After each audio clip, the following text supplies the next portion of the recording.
Hey, superstars, thanks for joining us today. I'm your host, Aaron Zakowski, and today I'm chatting with Joel Klettke. Joel is the founder of Case Study Buddy, a specialized team who help B2B brands like HubSpot, Loom, and Extensiv to scale their customer stories and drive more ROI from each one. He's also a sought-after conversion copywriter, a bald Canadian, and a dad trying to figure it all out. Hey, Joel, how you doing today?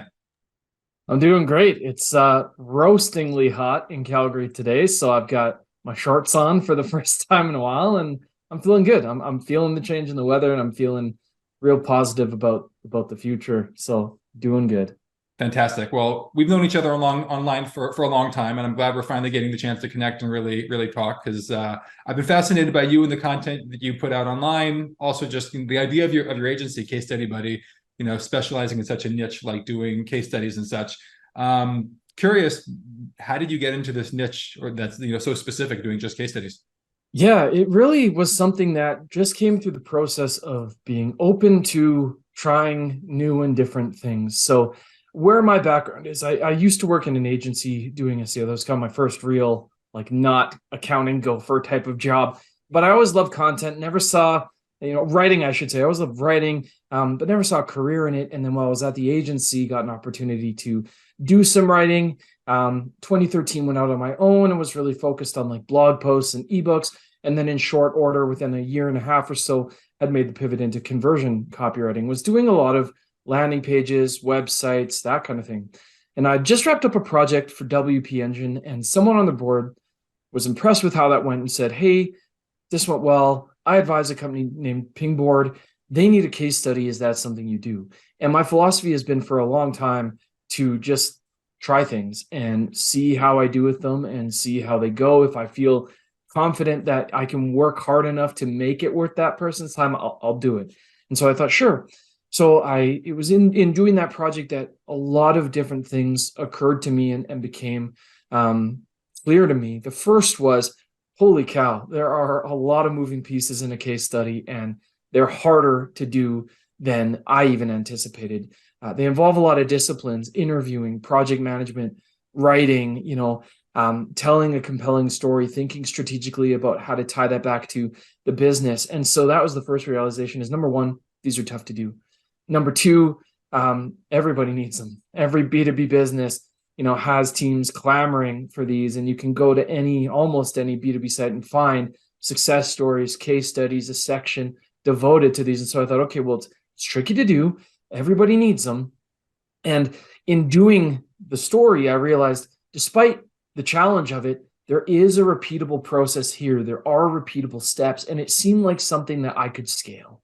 It seemed like something I could build a process around, build a team around, and do very well. And the last bit for me was, I thought, surely someone has already conquered this space and was already planted the flag and said, this is all we do, and we do it really well, and we bring a whole team to bear on it. And when I looked around, not really. There was the odd freelancer. I mean, Casey Hibbert has been focused on these for a long, long time. There was the odd agency where it was like an add-on service. But at the time, there weren't any real scalable teams. There weren't specialized, agencies or people doing this. So I thought, well, why not me? I'll give it a go. It's got all the right ingredients. And so Case Study Buddy was born. In very short order, brought in a partner because I was doing this part-time off the side of my desk. Spent the first year just kind of quietly testing the idea, and then it grew organically from there. Nice.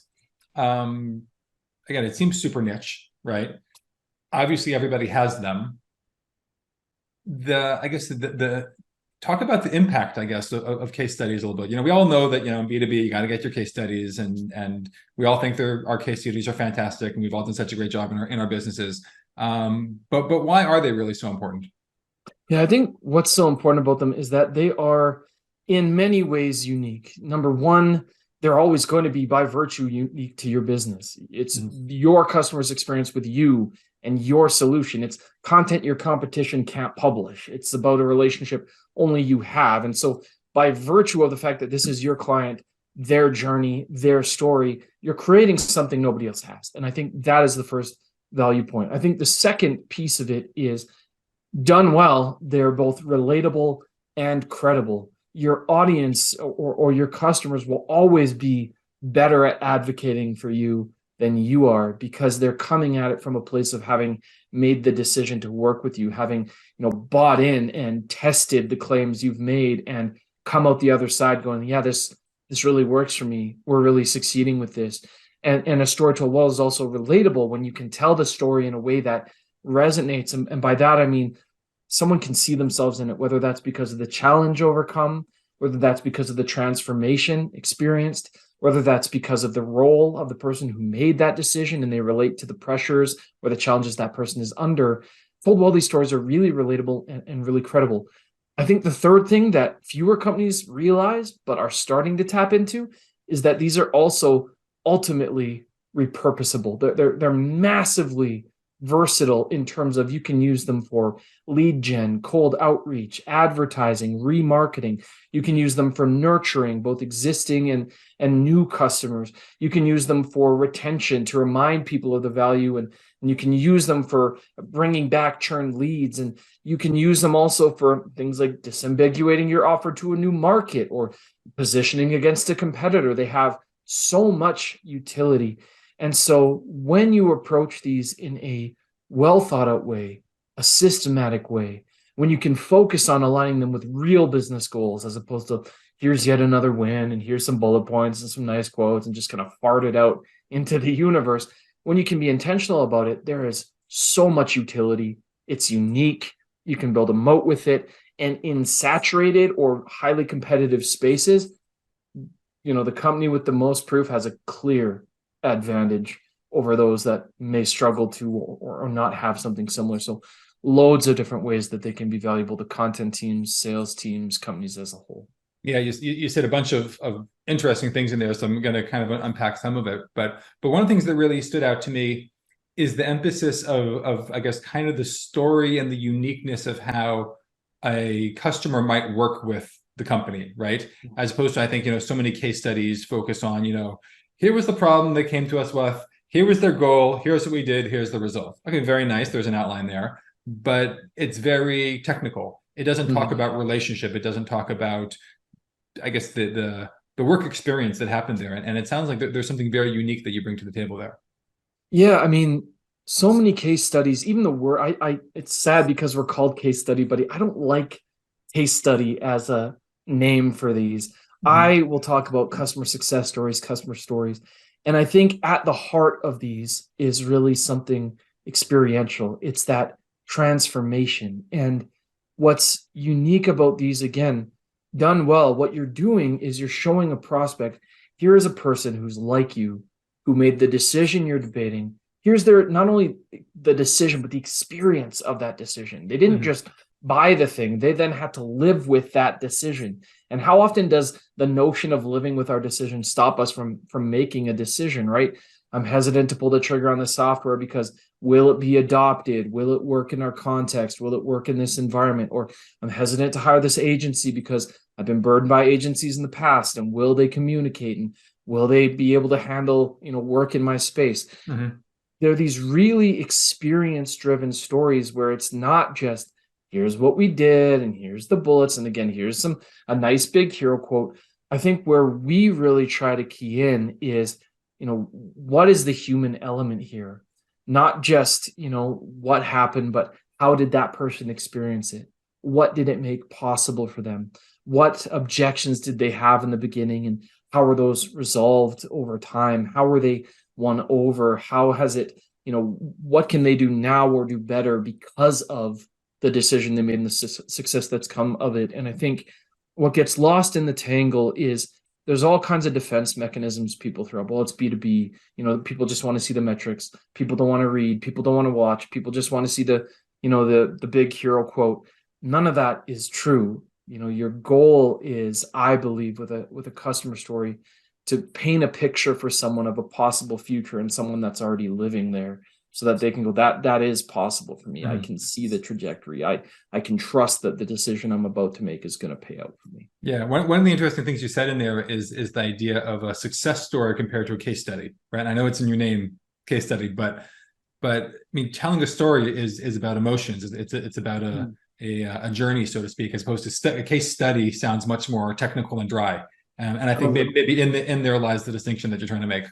Yeah, totally. I mean, even it matters so much that even when you're asking someone to take part, it's so much better to say something like, can we feature you? Can we share your success story? Than it is to say, will you be in a case study? Because that sounds very clinical. You know, the analogy that I use, it sounds like you're going to wheel them out on a gurney and dissect them. And that's really not what this is about. And you can also get a sense like there's a lot of tension wrapped up in the words case study, because think about leadership or in sensitive spaces, they think they're going to be put on display, but not in the right way. There's a difference between shining a spotlight on somebody's story and exposing someone, you know, naked to the masses. And case study really sounds like, you know, the latter, like you're about to reveal all the secrets and lay bare the challenges and lay bare their shortcomings and things like that. Mhm. So it really does come down to, you know, there's a meaningful distinction between those. And so even though it's in our name, and even though I think that language is going to continue to be used, we always bring it back to the idea of story, of heroes in that story, of a transformation and a narrative arc process. Like a case study is not a collection of bullet points and nice quotes. It's not just people saying great things about you. It's not just a retelling of what you did. It's a story. And that to us and to me is always the big difference between the ones we create and what others create, and also the ones I want to read and wind up reading, and what others read or watch or, you know, what have you. Right. So I guess a lot of companies are going to hear this and think, well, that all sounds pretty simple. Why don't we just get our content marketing person to do this in-house, or work with our content agency and just have them do it? I guess my question is then, why is it maybe so hard to companies to get it right? And kind of where do people mess up in terms of doing this, and how can they be doing it better? Yeah, I think number one, companies don't begin with the end in mind, and in many cases don't have the bandwidth to do so. They don't recognize, for example, that case studies are a team sport. Often marketing gets tasked with this. They say, hey, go create some case studies. But marketing may not have the relationship with the customer. They may not have that context. They may rely on a CSM or someone else internally who's closer to the customer to get that.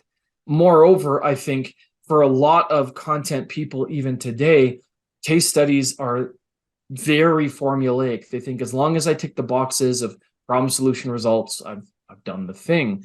When in reality, the right approach to this is to anchor this in real business or revenue goals. There are many different ways to tell a customer success story, many different angles you can take. But usually in-house, there just isn't the time or space to step back, think strategically, map this out, and then intentionally pursue that angle.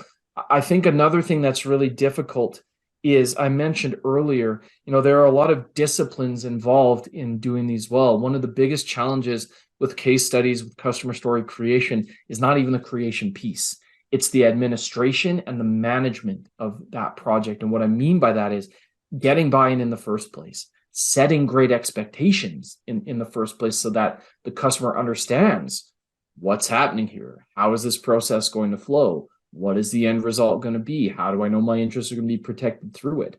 And then, unlike, say, a blog post or something that's self-contained where you don't have this other stakeholder of the customer, when you've got a customer in the mix, there is a lot of follow-up. There is a lot that can happen in the wild. Anytime you've got, you know, someone else with their own competing priorities, you have to be ready to follow up consistently, check in often. And you're also not just dealing with your point of contact, usually at the other company. Sometimes you have to do the red tape tango with PR or with legal. And a lot of content teams don't know how to respond or navigate in a situation when a client says, I don't want to disclose this, or I want this to be anonymous, or I don't like the way I've been presented here. So it's not that any of this is rocket science, but it is the case that there are moving pieces, a lot of planning that goes into making a story really work.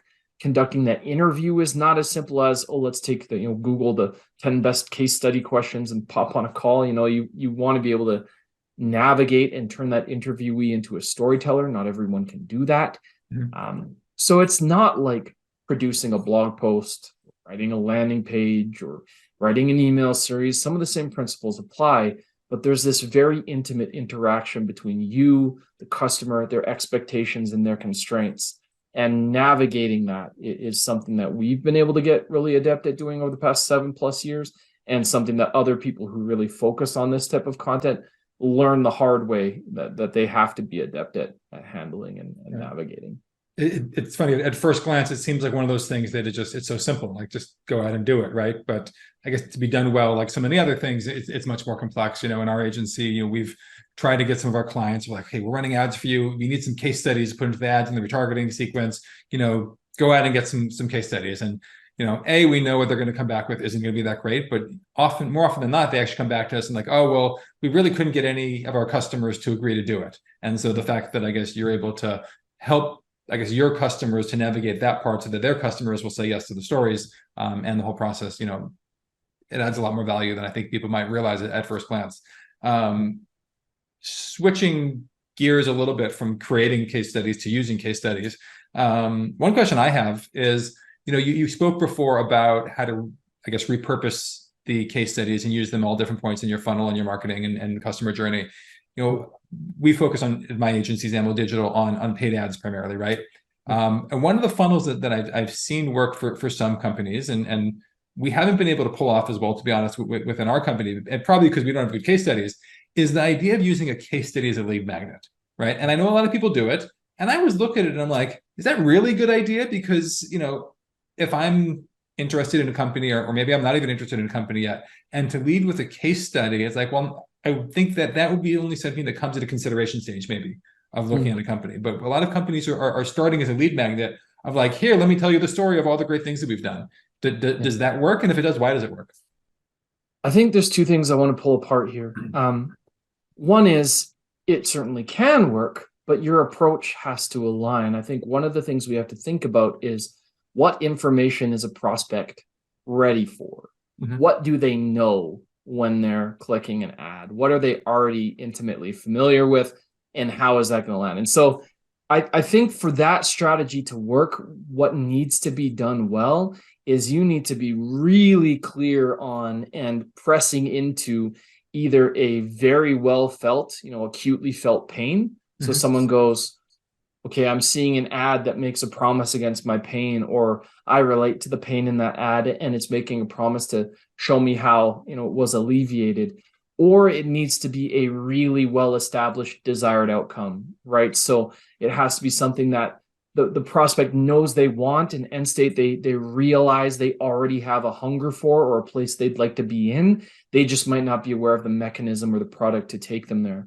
I think when you press into either of those angles, it works far better than just, here's our great company and all the great things that we've done.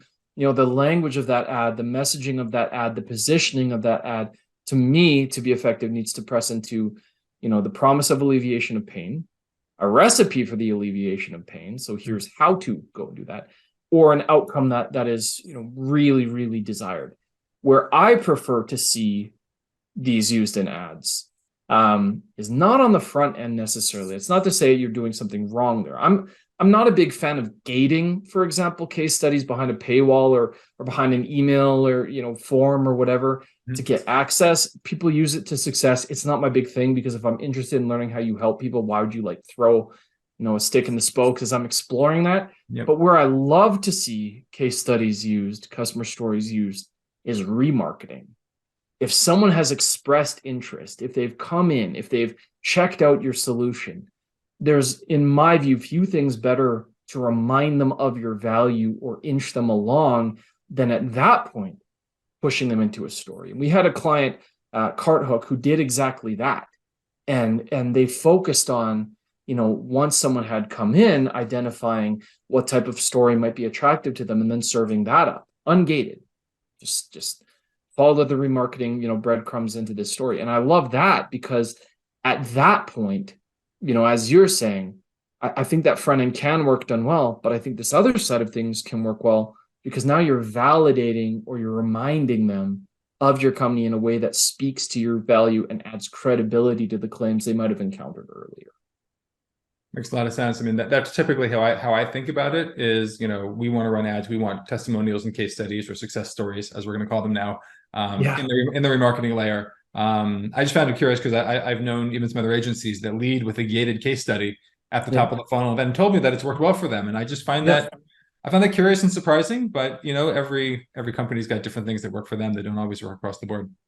Yeah. And I think, again, it's really got to either press on a really acute pain, promise a really big outcome, or be prescriptive. And where it can really work is like the case study has to promise some kind of value. So if in that case study, you are genuinely walking through the here's how, Yeah. not necessarily just here's how we did it, but like if you want to replicate the success, here's a checklist, here's a resource, here's something you can action on. I think the combination of that to me makes more sense than just like, here's a success story, put in your email to read how great we are. Like I know that can drive success. I know agencies do see success with it, but if I'm writing that ad campaign, I'm coming at it a little differently. Makes a lot of sense. There was, I guess, a twist on that. I heard from a previous guest that we had on the show, Jeremiah Smith from Simple Tiger, an SEO agency focusing on SaaS, and he had said the way that works for him, and I found it really curious, is he sends traffic to an ungated case study. But then on there, he has a form that if you would like the PDF version of this case study, enter your email here and we'll send that to you. So you're giving it for free ungated.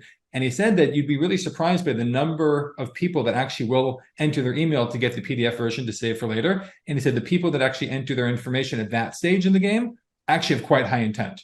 And the percentage of them that he can move into a sales process is actually quite high. So I found that to be very interesting. Yeah. I mean, I think what's interesting too is we have to think about the context of buying in B2B. Sometimes it's that they want to save it for themselves for later. It might be they want to pass it along internally. They want to have it in a format that, it's different than a link, or it's available offline or what have you. So I can see that making sense. That's really interesting. Yeah. Let's jump into a quick lightning round, some quick questions and quick answers, and then we'll wrap things up. So what's a book that you would recommend to listeners? It could be a business book or a fiction book. Yeah. I always recommend Made to Stick. I think it's a fantastic kind of guide to making your ideas more memorable, making them more interesting, making them stickier. And so whether you're in marketing or not, I think it'll help you communicate in life, in business, and beyond. I think the other book that I'm really enjoying and has changed the way I think about things as a founder and as a marketer to some degree as well is Thinking in Bets by Annie Duke. I tend to overthink, overcomplicate, get paralyzed by the what ifs, and that book has really helped me get past that and start to build a bit of an infrastructure for myself in terms of peers and friends and groups that I can navigate that challenge with. So, Tell me the name of the book again. I didn't hear it. Thinking in Bets by Bets. Annie Duke. Yeah. Okay, because what you just described, I think described me as well, is overthinking and what ifs and all that as well. So I'm gonna have to check that one out. Who's your favorite marketer or business leader that you're learning from these days? I mean, there's loads of them. I think I always admire what Ryan Law, formerly of Animals, has to say. I think he's got a really valuable and interesting perspective. I've been kind of tuning into S.A. Grant, and he's just got a fascinating story of, like, you name it, he's dealt with it. Had a stroke, went through divorce, changed jobs like so many times just because he wanted to learn the disciplines of different areas. And so, I admire him because he's building this empire. He's staying diligent. He's staying motivated. He's engaging genuinely with people. And so, I really like his energy, and I really like the way that he comes at this. I think in a very like loud speakery kind of industry, he just is someone who comes across very real. So those two fellas. And then I always admire the way that Gia and Claire Forget the Funnel kind of do business, and the way they come at things. They're really good at galvanizing an audience. They're really good at kind of making calculated moves. So those are four, I guess, I really admire. Awesome, love it. And where can our listeners go to learn more about you? Yeah, you can check out, if you're interested in customer success stories, we have a blog on Case Study Buddy where we have a ton of really actionable, insightful content that's not just, hey, hire us to do the thing. If you're trying to do these in-house or leverage that's a good place to go. You can also check out our services and samples and customers, that customer page I spoke to there. If you want to connect with me personally, I don't always respond quickly, but I always respond on LinkedIn. So feel free to drop me a line there. I love to jam on challenges you're facing, or just, different issues, whether it's in customer stories, marketing as a whole, the business climate we're in, any of that stuff. So yeah, don't be a stranger. I can personally attest to Joel's helpfulness on LinkedIn. We connected a number of years ago. I don't remember what my question was, but I know I had a question about something, and we got into a long conversation late at night. I remember I was looking back at some old chats in LinkedIn, and you were quite helpful. We didn't know each other at the time, but you were still very generous with your time, and I'm glad we finally having a chance to get to know each other a little bit better and building our relationship. So thank you. Too. Well, Cheers. thank you for being on the show and for sharing so much knowledge today. Yeah, thanks so much for having me on.